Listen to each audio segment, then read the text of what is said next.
reilo ani emo kan nei di dia a chung zinga chuan pusilo thazula kan thla liam me ka hi ani a lova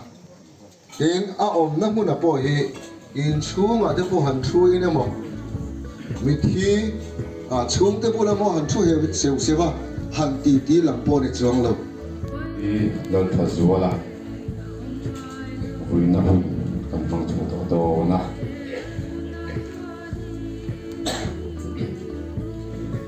cái khi rombo tu si mang được phù ya kan ya hui tu kan ni do na i chuan hui tu hi Reverend H. Larim Ruata dia tu pastor ani don ani thara dan hu na manga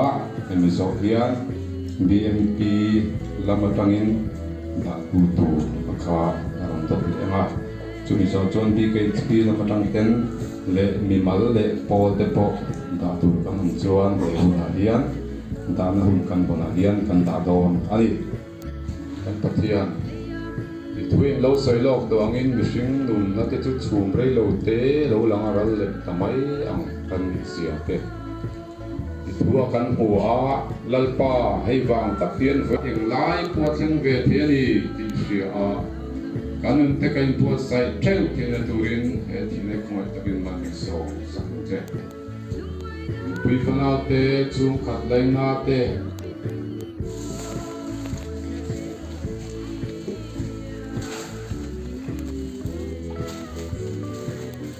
tu tam khan som le tai la no BKP nam ke la song le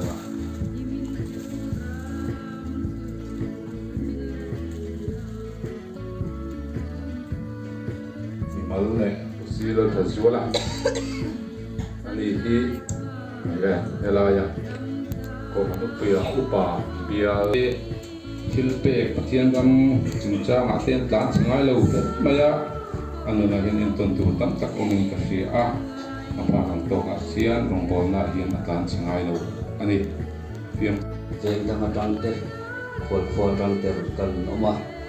zeti mon sang ki ma tuna kan sun me pusilar thazola farnu ngur tham pui pasal kani ti kha kan an ver hret tir tu phot chewa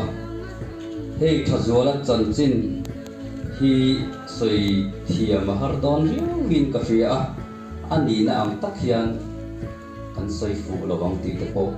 ka rau khop mai ma se kan hriat ang te soi ri kan tum don ani pu thazola hi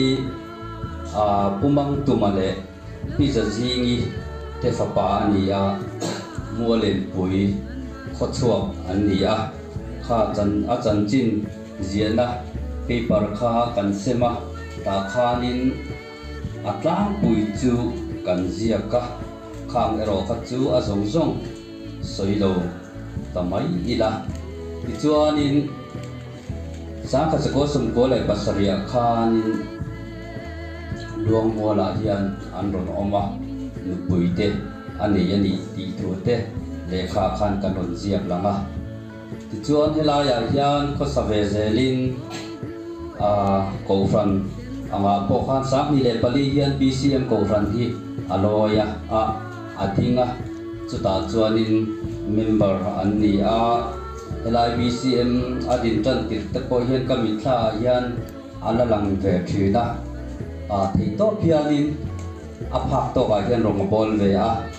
nu ho tine na khulaya poilui kan ti mai khulaya blanket suwa an kan lai te tuna hian kamitha ti hian ala cham ve chuti chuan apha kang to khianin kofrana mi te angin theina le li thei nei tam lo ma sela apha kang to khianin ai mang ve em thina ni ti kha kan soi du'a ti chuan khotlanga hian nachina kamami ti khan an ron soi to engamo alum lai lampang hi chu changak lovin apon lampang aler lampang khosave thin hi ani kan khotlang kan chiat to chungcha ma te rak ranga hianin al ming hi alang masadeu thủy na ni chu kan roi tu te trong kam ani thum na dur mun chung cha ma khanin anu thana hianin kan ta mai do na mani o kan ti a ka zup ena thana ko ki ma nge ka zup kala awi om to si a kan roi tu te kan woi me roi tu te trong kam ma ai ani hi chu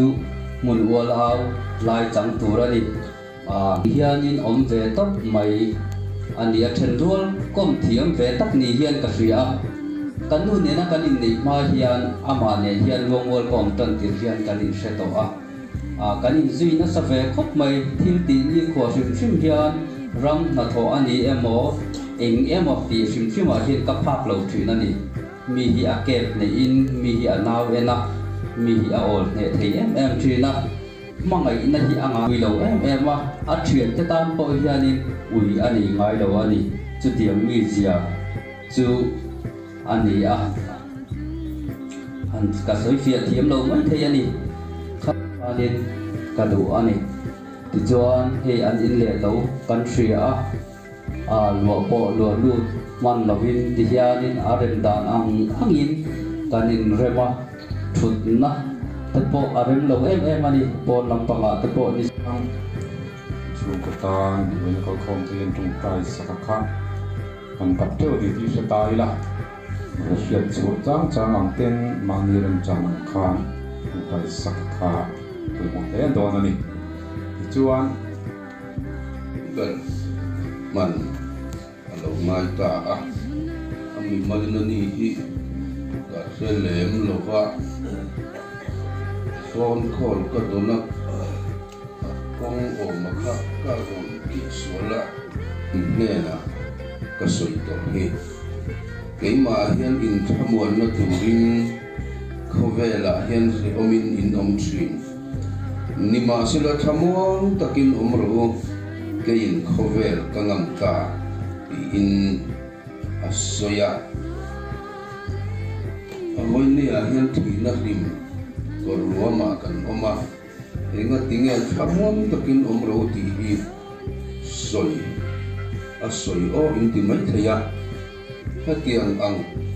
lungai na beiton na ko to pakan omlai hian kan lan isuan thamuang takin omro kain khover kangam ta ati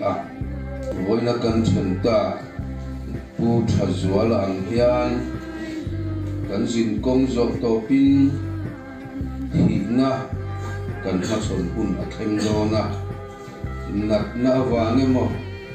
accident awange mo enge mo awangin kan sin kong hi zo to pin he khover kan suat san hun hi ala theng don ani enge ni thamon takin omro ka in khovel kangam ta ati a omzian ni ta ang kita ila lan i suan azir tir apmangai em ke chu akal san dona lungai na le mang an na in atla buak dona ni ti po atia mang an na le lungai na kan to thin zia po eng kim khesa vekin he thu hilali suan asoyani khove beidon na le harsat na buna lungai na thim kor ro ma kan omlai po in lali suai kan tan ato ani lali suai kan amwan na aloni ani he thina lim kor ro ma kan omlai hian kan khamuan nan khamuan tu lali suwa itnayang u ipanang u adu zong titurin voinia hian uthazwala na kalsanta anu pui fanau ule nau chung kwa khotlang chen omle ko than hote in buat sayang u eng tik ne mo chuan kan sin kong zo to pin kan chatuan mun kan pandon sumi huna chuan mi ten eng angin nge kan chan chin ni an ron zia kanga kan chan chin hi eng tin nge an soyanga lalpa du zong ti thin tu ta chu chatuanin an nung ren don ani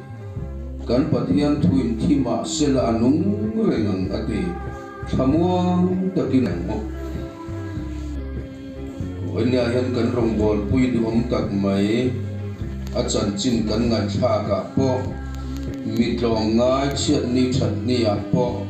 khotlang ta na nok sak le boi khan tu ni lova mitlong ngai tak mi te ta na mal som na khen thin tu kan cha na kan lo chen ta ani taksa in kan zinga om thei to lo ma sela kharau thiang limin akal san ta anu puile fanal te om puila thamuan la an beidon ni an lungai ni an mang an ni an kho har hun alo khen poin an ne na nan om zelan che